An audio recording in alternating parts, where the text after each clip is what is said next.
Hello दोस्तों, good morning. स्वागत है एक बार फिर से आप सभी का सोलरनी क्वेस्ट में। कैसे हो आप सभी लोग? जैसा कि आज है 4 जुलाई और आज की वीडियो में हम लोग बात करेंगे 4 जुलाई 2025 के most important daily current affairs के क्वेश्चन के बारे में। चलिए जैसे कि वीडियो की शुरुआत करते हैं। अगर वीडियो पसंद आएगी तो इसे लाइक और शेयर जरूर करिएगा। चैनल पर अगर नया आए हो तो चैनल को सब्सक्राइब कर लेना, क्योंकि ऐसे ही डिटेल कंटेंट मैं आपके लिए जैसे रोजाना लाती रहती हूँ। अब चलिए जैसे कि स्टार्ट करते हैं। हमारा आज का पहला क्वेश्चन है, हाल ही में नेशनल स्पोर्ट्स पॉलिसी 2021 के स्थान पर कैबिनेट ने किस पॉलिसी को मंजूरी दिया? अब बहुत इम्पोर्टेंट क्वेश्चन है जैसा कि, और साथ ही वो अगर बता दें, केंद्रीय कैबिनेट ने अभी भारत खेलो नीति की घोषणा की हुई है। खेलो भारत नीति की घोषणा की है। खेलो भारत नीति जो है ये 2025 की आई हुई है और इस पर मैंने आपको जैसे वीडियो भी दिया हुआ है। एक्चुअली में हो क्या रहा है ना, आजकल की जैसे कि हम आपको बता दें कि ये जो खेल नीति और जैसे कि अभी ELI भी आई है, स्कीम आई हुई है। ये दोनों स्कीम जैसे कि अभी नई नई आई हैं, कैबिनेट की तरफ से मंजूरी मिल चुकी है। ELI जैसे आपको पता है एम्प्लॉयर्स और एम्प्लॉय दोनों के लिए है, उनके प्रॉफिट होगा उनसे। एंड खेलो नीति जो हमारे यहाँ के युवा हैं उनको राष्ट्रीय लेवल पर ले जाना, मतलब अंतर्राष्ट्रीय लेवल पर ले जाना कि वो ओलंपिक जीत सके और अपने रिकॉर्ड तोड़ सके। तो इसके लिए ठीक है। अब क्वेश्चन पर आते हैं हमारा कि ये जो हमारा राष्ट्रीय खेल नीति 2021 के स्थान पर आई हुई है, किसके 2021 के स्थान पर अब आई है? राष्ट्रीय खेल नीति 2025 की NSP को मंजूरी मिली हुई है। इसको खेलो भारत नीति 2025 की शुरुआत कब से हुई रही है? ये 1 जुलाई 2025 की बात करें, ये 1 जुलाई 2025 की देखो जैसे कि यहाँ पर अब 2025 की ये खेल नीति है, मतलब नई खेल नीति। इसका नाम दिया गया है खेलो भारत नीति और ये नई स्पोर्ट्स पॉलिसी है। तो मतलब नाम ये है इसका, 1 जुलाई 2025 से ये लागू हो जाएगा। राष्ट्रीय खेल नीति 2021 को रिप्लेस किया गया है। इससे पहले अगर कुछ रिप्लेसमेंट की बात करें तो राष्ट्रीय खेल नीति 2001 वाली भी है।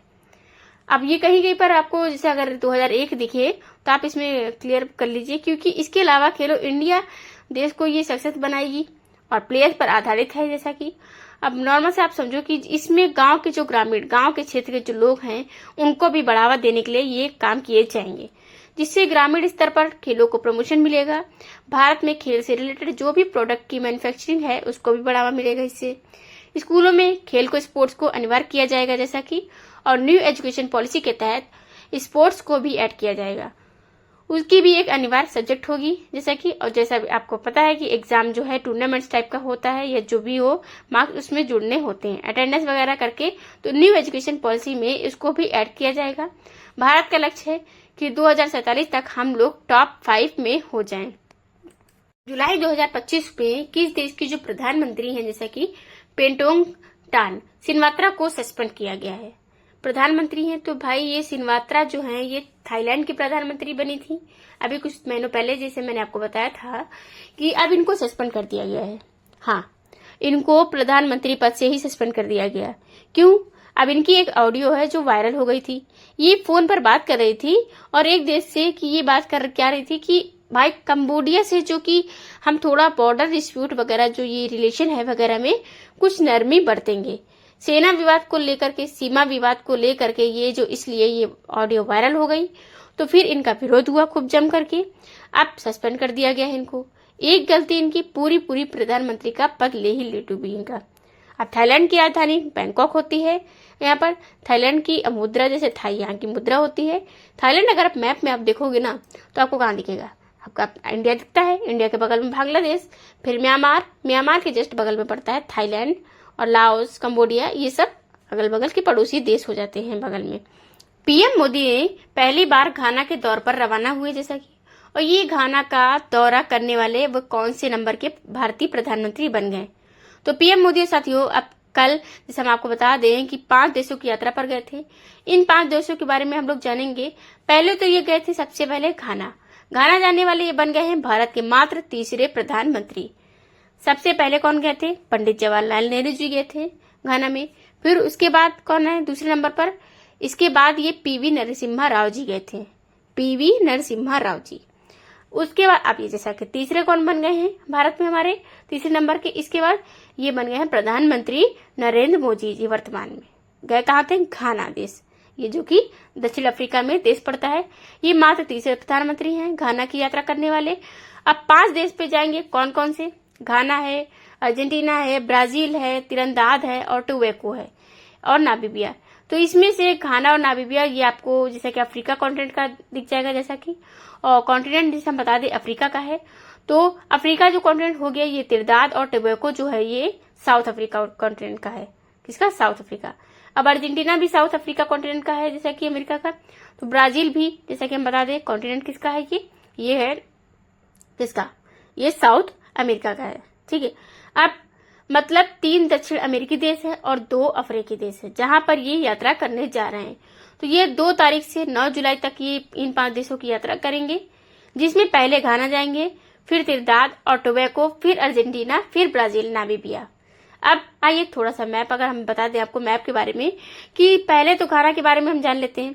ये पीएम मोदी को वहां के जो प्रधानमंत्री उन्होंने रिसीव किया था, इनको वहां पर स्वागत किया है राष्ट्रपति जॉन महामा ने। पंडित नेहरू जी जो कि 1957 में गए थे, 1995 में पीवी नरसिम्हा राव जी गए थे और पीएम मोदी 2025 में गए। यानी कि 30 साल के बाद जा रहा है कोई भारतीय प्रधानमंत्री। घाना की राजधानी अक्रा होती है। अब घाना की मुद्रा की बात करें तो घानाई सेडी या की मुद्रा होती है। इन 5 देश में गए हैं तो कोई ना कोई जैसा कि देश अभी इनको सम्मान भी देगा। तो अभी तक ऑलरेडी जैसा कि आपको पता है 23 विदेशी सम्मान प्राप्त कर चुके हैं। हो सकता है 24वां 25वां इनको इस दौरे में मिल जाए दौर में। अब जैसे हम बताएं कि जो हमारा वर्ल्ड मैप में अगर हम बात करें तो ये आपका जो भारत में, आप जानते हो भारत कहाँ होता है, महाद्वीप पड़ता है। कौन सा? अफ्रीका महाद्वीप। तो अफ्रीका महाद्वीप पर आपको देश मिलेगा ये जो नामीबिया अफ्रीकी देश है, और घाना भी, ये भी, और बुर्किना फासो ये बगल में, नाइजीरिया के बगल में घाना।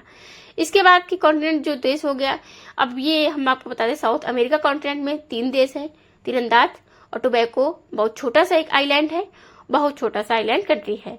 तो यहाँ पर ब्राजील आप जानते हो जैसे सबसे बड़ा देश पड़ जाता है यहाँ का, और दक्षिण अमेरिका का ये सिर्फ 2 देश को छोड़कर बाकी सभी से अपना बॉर्डर शेयर करता है। अर्जेंटीना भी आपको यहाँ पर दिखेगा वर्ल्ड मैप में आप जब देखोगे तब। और जैसा कि इस बार जानते हो 2022 का जो फीफा वर्ल्ड कप था, किसने जीता था? अर्जेंटीना जीता था। निम्न में से कौन सा देश जो है 1 जुलाई से संयुक्त राष्ट्र सुरक्षा परिषद मतलब यूएनएससी का अध्यक्ष बना? 1 जुलाई से यूएनएससी की अध्यक्षता जो संभालेगा पाकिस्तान। कैसे भाई? आप देखो एक्चुअल में ना यूएनएससी में आपको पता है, कई बार हमने एक्सप्लेनेशन बताया भी आपको कि जो 15 सदस्य जो होते हैं उनमें से 10 अस्थायी सदस्य होते हैं, 5 स्थायी होते हैं। 10 में से 5 जो है अस्थायी पहले आते हैं और 1 साल में, और अगले 2 साल के लिए रहते हैं। जैसा कि 2-2 साल पर रोटेशन वाइज चेंज होता है, रहता है इनका हर साल। तो इन 5 में अभी जैसे पाकिस्तान आया हुआ है 5 देशों में, तो पाकिस्तान जो है वो सदस्य है किसका? अब सदस्य अब बन गया है, 5 देश रहते हैं, एक बार में 10 सदस्य देश रहते हैं। 5 इस साल वाले जो है, पिछले साल वाले तो उनको कुछ कुछ महीनों के लिए दी जाती है जैसा कि। तो ऐसे में अभी जो 5 सदस्य आए हुए थे उनमें पाकिस्तान था पिछली बार, तो पाकिस्तान को अभी अध्यक्षता सौंपी गई है कुछ महीनों के लिए। ध्यान रहे ये कुछ महीनों के लिए होता है, अध्यक्ष बनते हैं फिर अपने अपने हिसाब से विचार रखते हैं, इसीलिए जो सदस्य बनाया गया रहता है वहां पर, बाकी जो अस्थायी मेंबर होते हैं उन्हें वीटो पावर मिलती है। अब 1 जुलाई को से पाकिस्तान को अध्यक्षता सौंपी गई है। तो अब ये जनवरी में यूएनएससी का अस्थायी सदस्य बने थे और अब ही 1 जुलाई से इनको अध्यक्ष बनाया गया है। 193 में 182 वोट इनको अध्यक्ष बनाने के लिए मिला है। 15 सदस्य देशों के बीच बदलता रहता है जैसा ये। अब ये पाकिस्तान के राजदूत आसिम इफ्तार अहमद जो हैं संयुक्त राष्ट्र में पाकिस्तान की अध्यक्षता पारदर्शी, समावेशी और उत्तरदायी होने के लिए इन्होंने प्रतिबद्धता जताई। हालांकि भारत ने इसको घेरते हुए आतंकवाद का समर्थन करने वाला देश बताया। यूएनएससी की बात करें तो अगर तो इसकी स्थापना 1945 में हुई थी। न्यूयॉर्क में इसका हेडक्वार्टर है। हाल में ही किस राज्य में जो भारत का पहला पूर्णतः लकड़ी से निर्मित गुरुद्वारा खोला गया है? तो किस राज्य में खोला गया है पहला पूरी तरह से लकड़ी से बना हुआ है गुरुद्वारा? तो आप जानते हो पंजाब में ही, जैसा सिंह ज्यादा माने जाते हैं वहां पर, तो अब वहीं बनेगा। जैसा कि अमृतसर वहीं पर है, कहाँ पर गुरुद्वारा बन रहा है? पंजाब में बनेगा। तो पंजाब में ये बनाया गया है भारत का पूरी तरीके से लकड़ी का गुरुद्वारा है। अब भारत वाले पंजाब में बनाया गया है। पंजाब आप जानते हो दोनों साइड है, एक मतलब पाकिस्तान में भी है, भारत में भी है पंजाब प्रांत, तो पाकिस्तान में भी है। जैसा कि भारत के पंजाब राज्य के फजिलिका जिले में ये भारत का पहला पूर्णतः लकड़ी से निर्मित गुरुद्वारा खोला गया है। इसमें देवदार लकड़ी का यूज किया गया है, जो कि स्पेशल तौर से फिनलैंड से मंगाया गया है। बाकी इसमें जो इम्पोर्टेंट ये डिजाइन निर्माण किसने किया है, इकबाल सिंह लुधियाना वाले, इन्होंने इसका निर्माण किया है। पंजाब के बारे में थोड़ा सा जान लेते हैं। जैसा कि आप जानते हो, पंजाब की राजधानी चंडीगढ़ होती है, आपको बताया है। अब पंजाब आधा इधर है, अपने आप भारत में पड़ जाता है, और आधा किधर है, आधा वाला वो पाकिस्तान वाला है, जो उसे लोग पंजाब प्रांत कहते हैं। हमारी तरफ जो है उसे हम लोग क्या, राज्य कहते हैं, क्योंकि अपने पास राज्य होता है, उनके यहाँ पर केवल 4 प्रांत ही हैं। ठीक, पंजाब प्रांत, सिंध प्रांत, खैबर पख्तूनवा और ये आपका बलूचिस्तान। अब बलूचिस्तान सबसे बड़ा प्रांत है, तो पंजाब, सिंध, बलूचिस्तान और खैबर पख्तूनवा, ये 4 ही प्रांत है वहां पर पाकिस्तान में। चंडीगढ़ राजधानी है। भगवंत मान यहाँ के आम आदमी पार्टी से सीएम है। गुलाब चंद कटारिया यहाँ के गवर्नर। 23 जिले हैं, 117 विधानसभा में सीटें हैं, 13 लोकसभा में और राज्यसभा में 7 सीटें जाती हैं यहाँ से। पंजाब में वन्य जीव अभ्यारण्य की बात करें तो हरिके वन्य जीव अभ्यारण्य है, झज्जर वसूली वन्य जीव अभ्यारण्य है, बीर मोती बाघ वन्य जीव अभ्यारण्य है, और यहीं पर अगर इनके जो लोक नृत्यों की बात करें तो भांगड़, धूमल, गिद्धा यहाँ के प्रमुख लोक नृत्य हैं। इसके अगला क्वेश्चन है हमारा, एलन मस्क ने किस नाम से एक नई राजनीतिक पार्टी बनाने की घोषणा की।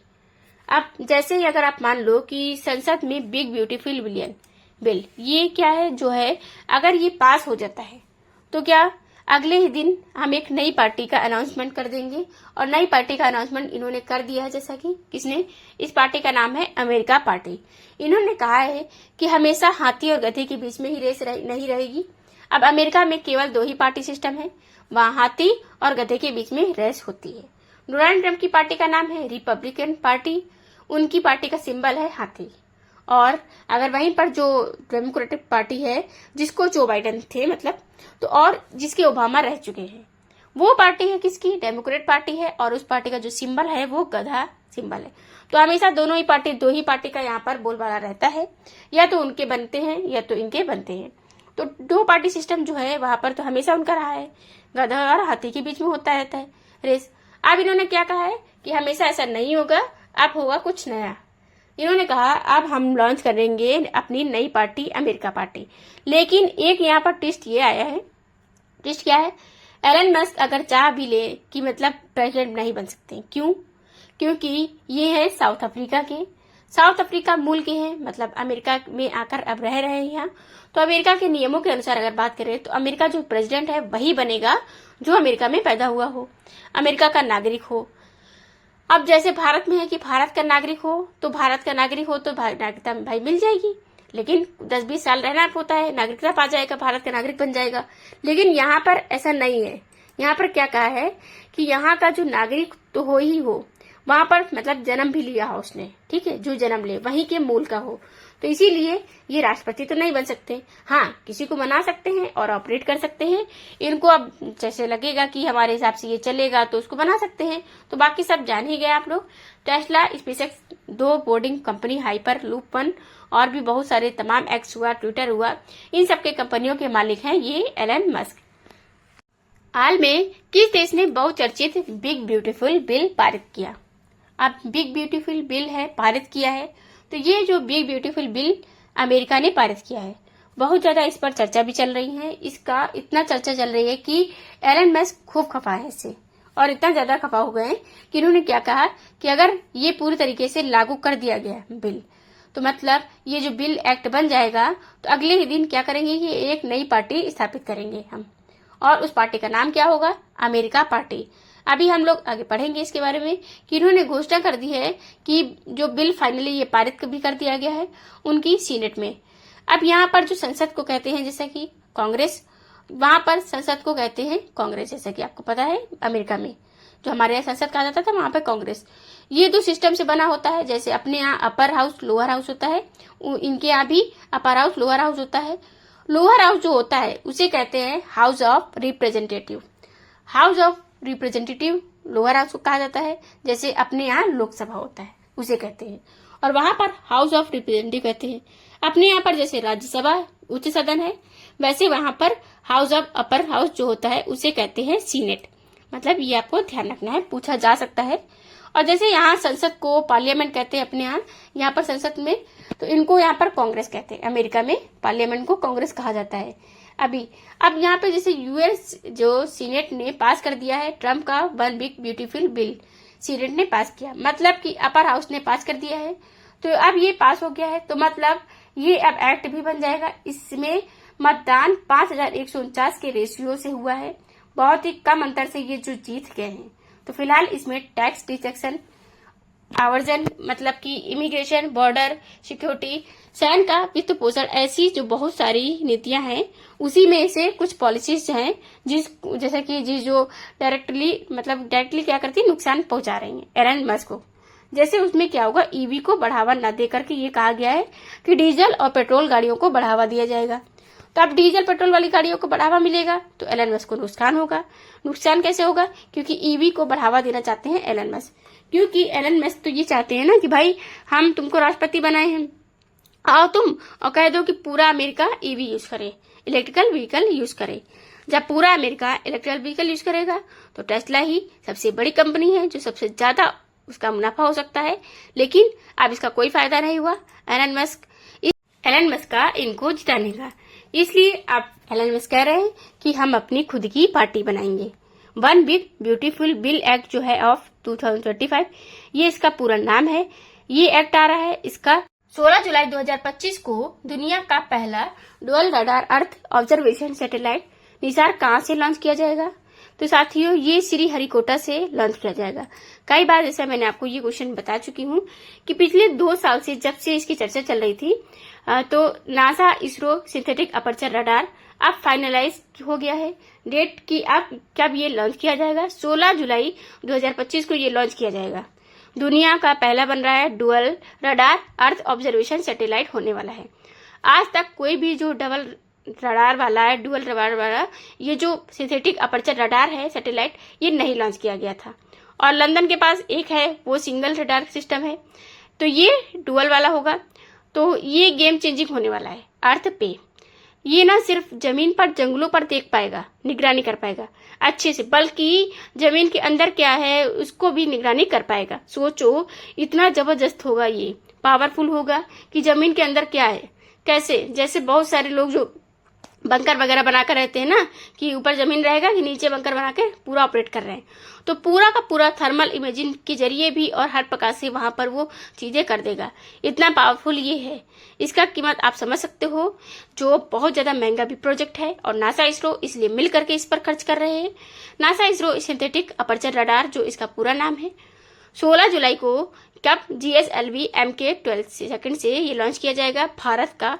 अब इसमें इंटरेस्टिंग बात ये है कि पैसा तो 90% खर्च कर रहा है नासा, लेकिन भारत का रॉकेट यूज कर रहा है, ये सबसे बड़ी बात है। GSLV Mk-12 जो है ये सेकंड है, इसके ये क्या होगा, ये अपना रडार है जियो सिंक्रोनस लॉन्च व्हीकल, इस लॉन्च व्हीकल के थ्रू इसे लॉन्च किया जाएगा। ये अर्थ ऑब्जर्वेशन मिशन होने जा रहा है, तो पृथ्वी की सतह से अत्यंत सटीक और उच्च रेजोल्यूशन के अत्यंत अवलोकनों का उत्पादन करना। बाकी नासा के बारे में आप जानते हो, नासा के अध्यक्ष हैं अभी नए बने हैं जेनेट पेट्रो, इनका नाम याद रखना। अभी हालांकि कार्यवाहक हैं लेकिन नए नियुक्त हुए हैं। केंद्र सरकार ने कितने रुपए के फंड के साथ रिसर्च एंड इनोवेशन RDI योजना को हाल में मंजूरी दिया। जैसा कि हमने आपको बताया था, केंद्रीय कैबिनेट ने अब मंजूरी दी है, उसमें 4 बड़ी चीजों को मंजूरी मिली है। तो उसमें एक क्या है, एक तो ELI योजना हो गई जो हम लोगों ने कल डिस्कस किया था, एक खेलो भारत नीति जो अब हम लोगों ने डिस्कस किया है, तीसरा है कि रिसर्च एंड इनोवेशन स्कीम, ये जो है RDI योजना research and development initiative innovation scheme है। इसके तहत क्या होगा, सरकार 1 लाख करोड़ रुपए खर्च करेगी, ठीक है। ELI स्कीम में जो लगभग 1 लाख करोड़ रुपए खर्च करने की बात कही गई थी, इसमें भी यहीं पर 1 लाख करोड़ रुपए रिसर्च एंड डेवलपमेंट इनोवेशन में खर्च किए जाएंगे और इस स्कीम के तहत प्राइवेट प्लेयर्स को भी इनवाइट किया जाएगा। मतलब रिसर्च एंड डेवलपमेंट जो प्राइवेट में स्टार्टअप के जो हैं वो भी आकर के सरकार के साथ ये अगर सहयोग करके कुछ करना चाहते हैं रिसर्च और डेवलपमेंट, उसमें भी सरकार मदद करेगी। इससे इंडिया के जो रिसर्च और डेवलपमेंट को बढ़ावा मिलेगा। अब RAD सेक्टर को बढ़ावा मिलेगा, तो ये RDI जो है योजना है ये भी इम्पोर्टेंट है उतना ही जितना कि बाकी की योजनाएं मैंने आपको बताई हैं। तो ये 3 महत्वपूर्ण योजनाएं लॉन्च की गई हैं। एक तो कॉरिडोर को लेकर उतना बताने लायक नहीं है उतना, लेकिन क्वेश्चन बनेगा तो हम उसको शेयर जरूर करेंगे। लेकिन ये जो 3 योजनाएं हैं लॉन्च हुई हैं, ये बहुत इंपॉर्टेंट है आपके लिए। तो खैर, रिसर्च अनुसंधान राष्ट्रीय अनुसंधान फाउंडेशन के शासी बोर्ड RDI योजना का व्यापक रणनीतिक दिशा प्रदान करेगा। इसका उद्देश्य कि प्राइवेट सेक्टर में निवेश को बढ़ावा दिया जाए, कम या शून्य ब्याज दरों पर लंबी अवधि के लिए मतलब टाइम के लिए दीर्घकालिक वित्त पोषण या पुनर्वित्त प्रदान करना। RD कोई करता है ना जैसे, तो उसमें क्या होता है कि सरकार को हो सकता है कम या शून्य ब्याज पर इंटरेस्ट पर उनको लोन भी प्रोवाइड करें। ये है इसका मतलब उद्देश्य। अगला क्वेश्चन हमारा, हाल में ही रेल मंत्री अश्विनी वैष्णव जी ने कौन सा मोबाइल ऐप लॉन्च किया? रेल मंत्री अश्विनी वैष्णव जी ने रेलवे के लिए एक सुपर ऐप लॉन्च किया हुआ है। इसका नाम क्या है? तो रेल वन। ये भी एक इम्पोर्टेंट क्वेश्चन है जैसा कि, और रेल वन सुपर ऐप जो है, इसमें सुपर ऐप में आपको कई बार हमने बताया है कि सुपर ऐप जो होता है ना, इसका मतलब क्या हुआ कि रेलवे की जो सारी सुविधाएं उस पर होंगी। तो रेलवे में आप इसमें टिकट बुकिंग से लेकर के आप कहाँ जाना चाहते हो, PAR इंक्वायरी हुआ मतलब या कितने में टिकट मिलेगी, बिल्कुल तत्काल टिकट बुकिंग हुआ, यह सब चीजें ही कर पाओगे। साथ ही साथ में यात्रा की योजना बनाने के लिए, होटल्स वगैरह रुकने के लिए वहां पे भी जैसा कि ऑप्शन होगा। रेलवे इंक्वायरी करना है, सहायता करना है, ये सब भोजन की बुकिंग करना है, फूड ऑर्डर करना है, ये सब सुविधाएं वहां पर रहेगा। ये है रेल वन। अब इसे आपको याद रखना है। और रेल वन ऐप तो आप समझ गए, रेल मंत्री अश्विनी वैष्णव जी ने किया है। ये GUI जो मोबाइल ऐप है, ये सांख्यिकी एवं कार्यान्वयन मंत्रालय के द्वारा शुरू किया गया है। आप इकोर यात्रा की बात करें तो ये ईस्ट कोस्ट रेलवे है जो कि जगन्नाथ यात्रा के लिए किया गया है। ईस्ट कोस्ट ये इकोर यात्रा ऐप जो लॉन्च किया, कोस्ट ने लॉन्च किया। गगन जगन्नाथ यात्रा के लिए टिपो दर्पण अन्य जो मित्र है, ये सहायता भारत सरकार ने लॉन्च किया। सचेत app national disaster management authority ने किया है। ई सेहत ऐप जम्मू कश्मीर ने, भागीरथ मोबाइल ऐप उत्तराखंड ने, PMIS जो मोबाइल ऐप वित्त मंत्री ने, राइस ऐप उत्तर प्रदेश सरकार ने, और आधार सुशासन पोर्टल इलेक्ट्रॉनिक्स और सूचना प्रौद्योगिकी मंत्रालय ने, और यहीं पर आई स्पॉट पोर्टल सेबी ने। जैसा कि ये सब जो पोर्टल हैं किस पर्पज से, किस उद्देश्य से लॉन्च किया गया है, क्या काम करेंगे, फुल फॉर्म क्या होता है, ये सब आपको जैसा कि यहाँ पर रिवाइज कर लेना है, जिससे कि ये इंपॉर्टेंट क्वेश्चन बनते हैं। आपको पता है अब ये ऐप है तो पूछे भी जाते हैं, इंपॉर्टेंट क्वेश्चन भी बनते हैं आपके। तो ये थे साथियों आज के दिन के टॉप 10 करंट अफेयर्स के क्वेश्चन। आई होप आपको वीडियो पसंद आई होगी। वीडियो अगर इंटरेस्टिंग लगी है तो समझ में आया होगा। तो सब क्वेश्चन अगर समझ में आए हैं तो वीडियो को लाइक शेयर जरूर कीजिएगा।